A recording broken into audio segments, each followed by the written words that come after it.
Welcome to BSc physics and statistic classes. CSIR UGC NET के लिए classical mechanics जो आपका MSc और गेट के लिए भी कराया जाएगा यहाँ पर, ठीक है। जैसे कि हमने हमारा लैग्रेंजियन से स्टार्ट की थी क्लासिकल मैकेनिक्स। अगर आप नेट या गेट या फिर फिज़िक्स से रिलेटेड कोई भी एग्ज़ाम की प्रिपरेशन कर रहे हैं तो आपके लिए हमारी प्लेलिस्ट हेल्पफुल हो सकती है, आप उसे देखने के लिए सेव कर सकते हैं।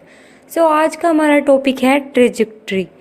ट्रेजेक्ट्री भी आपका जो है नेट में काफ़ी बार आए हुए हैं इसके ऊपर क्वेश्चंस, तो इसमें हम थोड़ा सा क्वेश्चन का टाइप डिस्कस करेंगे, फिर देन हम जो है क्वेश्चंस के साथ ही इसको स्टार्ट करेंगे। तो जो ट्रेजेक्ट्री होगी वो हमेशा जो ग्राफ होता है वो होता है मोमेंटम और एक्स के बीच में, यानी कि ठीक है क्वेश्चन का टाइप। तो आपको क्या दे रखा होगा, किस तरीके से आपको क्वेश्चन करना है, तो क्वेश्चन में आपको वी गिवन होगा और आपसे ट्रेजेक्ट्री पूछेगा।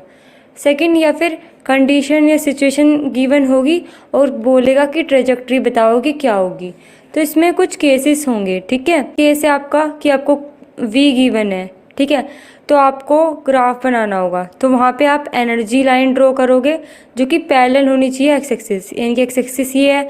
मान लो सपोज आपका ग्राफ इस तरीके से है कुछ, तो आप इस तरीके से जो लाइन ड्रॉ करोगे तो ये होगी एनर्जी लाइन बोलेंगे इसे, ठीक है। या फिर ई लाइन जो कि इंटरसेक्ट करेगी ग्राफ को P0 पर, जहाँ भी इंटरसेक्ट करेगी, ठीक है, वहाँ पे मोमेंटम। अब देखो जो P और X के बीच में जो रिलेशन है या फिर वेलोसिटी के बीच में जो रिलेशन है, ठीक है, P और V के बीच में जो रिलेशन है, अगर V बढ़ेगा तो P घटेगा, अगर V घटेगा तो P बढ़ेगा।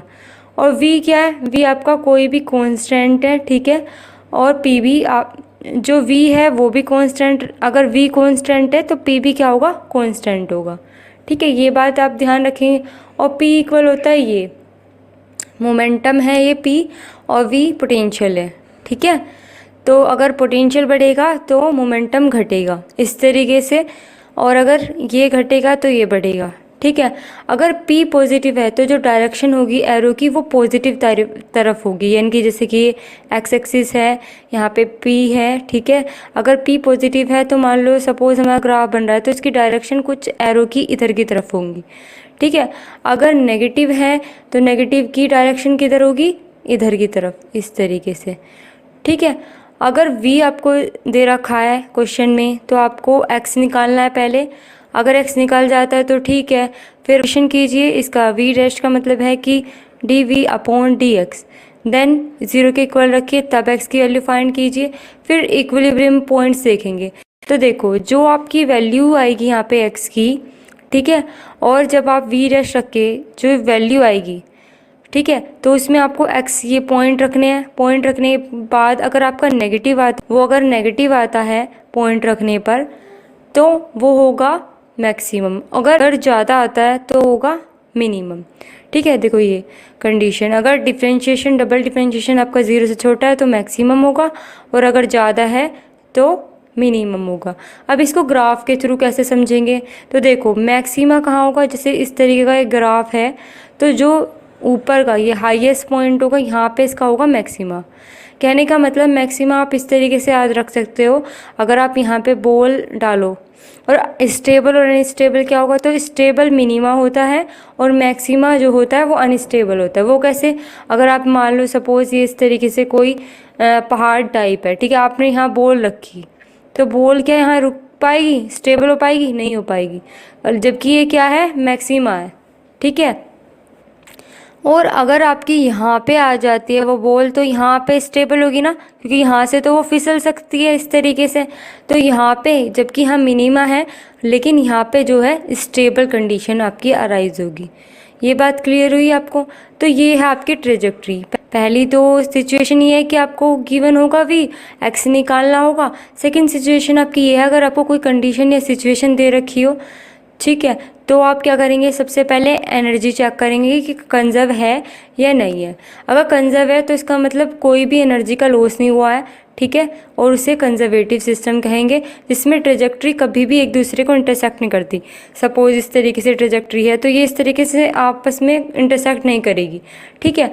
और सेकंड केस है, अगर नोट कंजर्व हो तो लॉस होगा एनर्जी का, यानी कि नॉन कंजर्वेटिव होगी, लेकिन इसमें भी ट्रेजेक्ट्री इंटरसेक्ट नहीं करेगी बट कनेक्ट होगी कर्व की तरह। लाइक इस तरीके से आपका ये इस तरीके से ऐसे तो कहीं भी इंटरसेक्ट नहीं हो रही है लेकिन कनेक्ट हो रही है एक कर्व के थ्रू, तो ये आपकी होगी नॉन कंजर्वेटिव।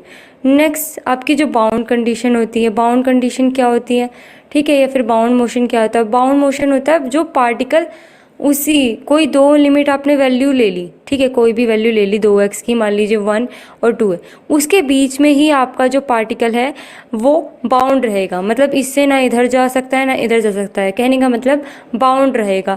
लाइक ये जो आपको मैंने अभी ट्रेजेक्ट्री बताई थी, तो यहाँ पे ये जो है ये बाउंड है, ठीक है। तो नोट पॉइंट क्या है कि मोशन इज़ बाउंडेड अगर पार्टिकल जो है एक पोटेंशियल वेल में है और उसकी एनर्जी कम हो, ठीक है, lower height of potential well. तो यानी कि कुछ इस टाइप का होगा आपका जो बाउंड मोशन होगा, वो इस तरीके से होगा, एनर्जी आपकी यहीं पे कम होगी, ठीक है, पोटेंशियल हाई है यहाँ पोटेंशियल हाई है, यहाँ पे एनर्जी लो होगी, ठीक है।